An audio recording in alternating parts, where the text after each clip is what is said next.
Hello again, everybody. Welcome into Gamecock Central Radio. Emerson Phillips with Wes Mitchell for a recruiting update today. Wes, good to have you along. How was your weekend? Good, man. Glad to be back on the show. And, of course, recruiting never really stops, especially when it comes to Will Muschamp and staff. That's right. We got 4 players we're going to talk about today that the Gamecocks are working on, and there are a host of others that the Gamecocks are looking at. You can read all about it on GamecockCentral.com. Wes, let's start with Jay Urich, the quarterback from Wren High School. We've talked extensively about him on the recruiting updates here on Gamecock Central Radio in the last couple of months, and he picked up an offer last week from the Gamecocks. Yeah, a guy that we have talked about a lot, and a guy that I've been very, very high on for a while. A kid that I wasn't sure, at varying points of the process if he was going to be able to get an offer. But I think, you look at a number of things that took place. First of all, Jake Bentley reclassifying to the class of 2016.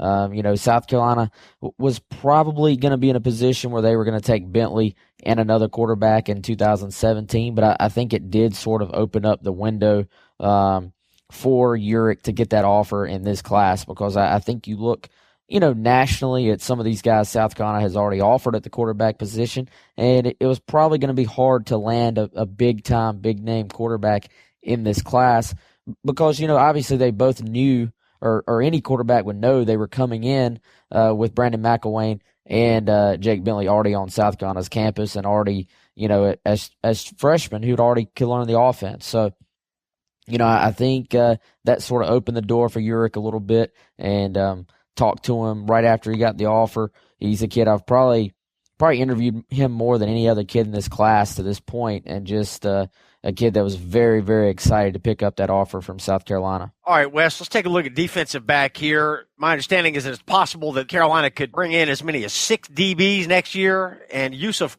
Corker out of Stockbridge, Georgia. He's got South Carolina as his favorite. Tennessee, North Carolina, Vandy, and Duke among the others interested. But Corker looking to fill a need for the Gamecocks at defensive back. And this is an area where if you're looking to play right away, defensive back is probably it for the Gamecocks. Yeah, I think Corker is a kid that, has visited South Carolina previously for the junior day, was back on campus. The junior days sort of give a prospect a good feel for what the program is all about. It's a good excuse to get kids on campus. You can show a lot of kids, the sort of details of your campus in one sort of event, but you don't always get as much personal time. And I think Corker getting back on campus this weekend, he took a 2-day trip, basically had the opportunity to sort of get personalized one-on-one time with the coach and staff.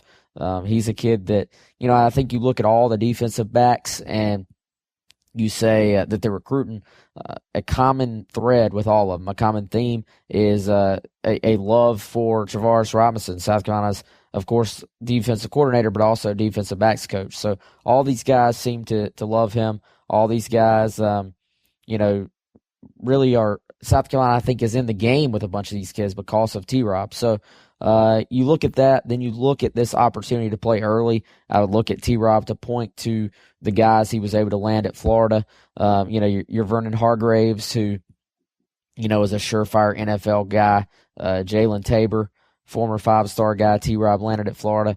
He's going to point to those guys, and he's going to point to South Carolina's depth chart at the defensive back position, and he's really got an excellent just sort of sales pitch, I guess, if you will, when you consider those two things. Yusuf Corker, 6 foot, 173 pounds. He says South Carolina leads. Tennessee, North Carolina, Vandy, and Duke among the others interested in Corker right now. Wes, let's go to Greensboro, North Carolina, talk about running back Javon Leake, 6'1", 192, and he's got a top 4 of South Carolina, North Carolina, Tennessee, Maryland. And our site, GamecockCentral.com, says he's a playmaker. Yeah, he's a guy that probably, I think, of the top running backs out there that South Carolina is recruiting, I think you probably feel best about Javon Leake right now as far as where the Gamecocks stand. They've made him a priority. Bobby Bentley's really done a great job, I think, in a general sense of sort of just hitting the ground running when it comes to being a coach on the field.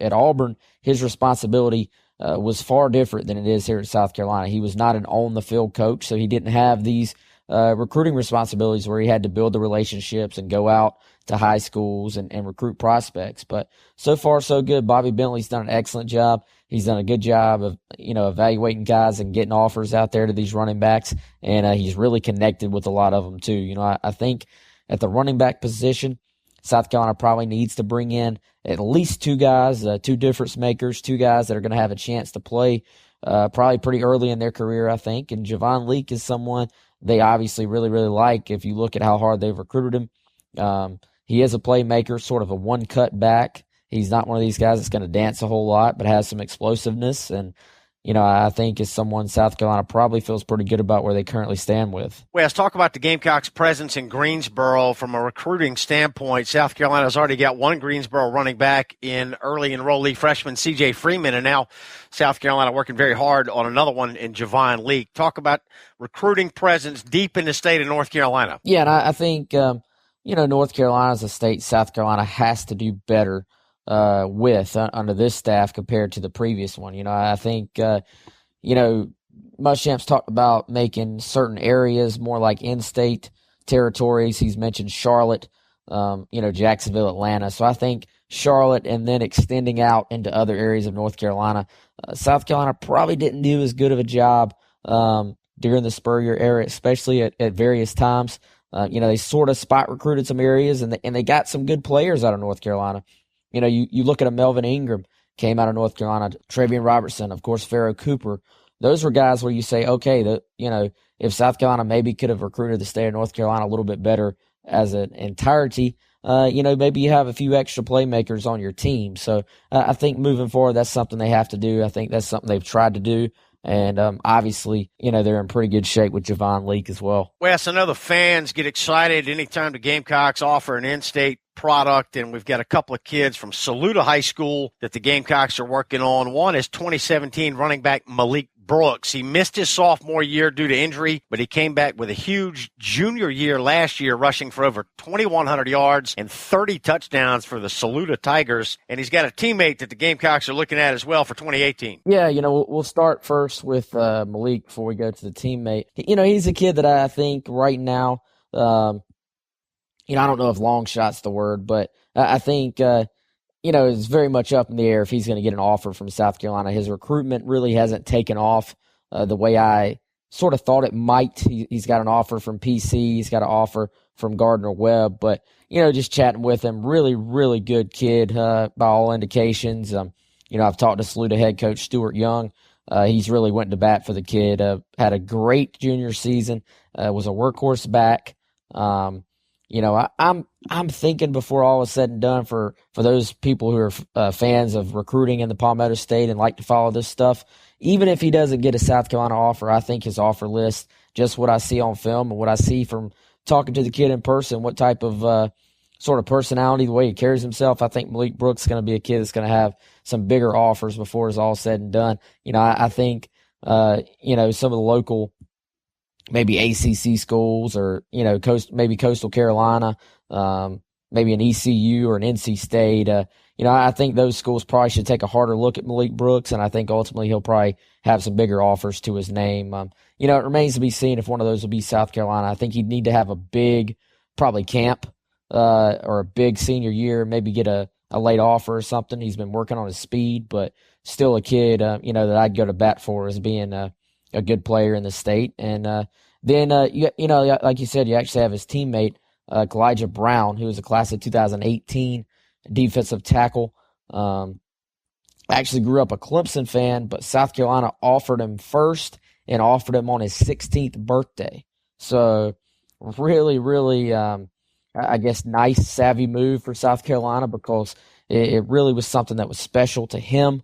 It was something where he's never going to forget that feeling and forget that day, and he'll be on South Carolina's campus this weekend, or planning to be. So really a good move for South Carolina to go ahead and hop in on him. If they're going to make the state of South Carolina a priority, then it's all about getting on kids and getting on them early and offering them first. And certainly they were able to do that with Elijah Brown. Gamecock football recruiting update with Wes Mitchell. I'm Emerson Phillips. You can download the Gamecock Central Radio app on the App Store and on Google Play. To subscribe to the podcast, search for Gamecock Central Radio on iTunes, SoundCloud, or other popular services, or visit radio.GamecockCentral.com. Wes, we've got a host of other kids with information that we have on these young people on the site right now, players that the Gamecocks are looking at. Brad Johnson from Pendleton is one. Kavez Sherrard from TL Hanna is another. Story up on MJ Jarrell out of Orlando, Florida. So recruiting just never seems to end, and this staff continues to work incredibly hard. It's just dozens of names, new names coming up every week, and Muschamp and the staff are really beating the bushes on the recruiting trail. Yeah, absolutely. And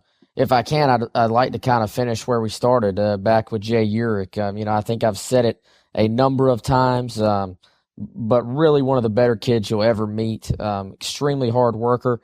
He's not going to be one of these guys with 4 or 5 stars by his name, but I think you look at the work ethic, the sort of drive to get better. He's someone that hasn't been playing quarterback for too long. Very, very good athlete, so he has a lot of room where he could really just improve and try to reach that ceiling. He's driven to do that, and I actually think this is a kid that probably can help South Carolina. If he does jump in the boat, probably help South Carolina recruit other players because he's really got a great personality as well. So we'll end it the same way we started it with Jay Urich, and a kid that I, just on a personal level, was very, very thrilled to see him get that first really major offer from South Carolina. All right, summer workouts start June 1st, and the Gamecock football season will open 2016 in September. But the Gamecock staff working hard on players for the future as well, so we'll continue to keep you updated on recruiting with Wes Mitchell. Wes, thanks for your update today. We appreciate your work. Thanks, Emerson. We'll talk to you soon, man. All right, he's Wes Mitchell, and I'm Emerson Phillips, and we got plenty more Gamecock news and information coming your way here on Gamecock Central Radio. Thanks for joining us.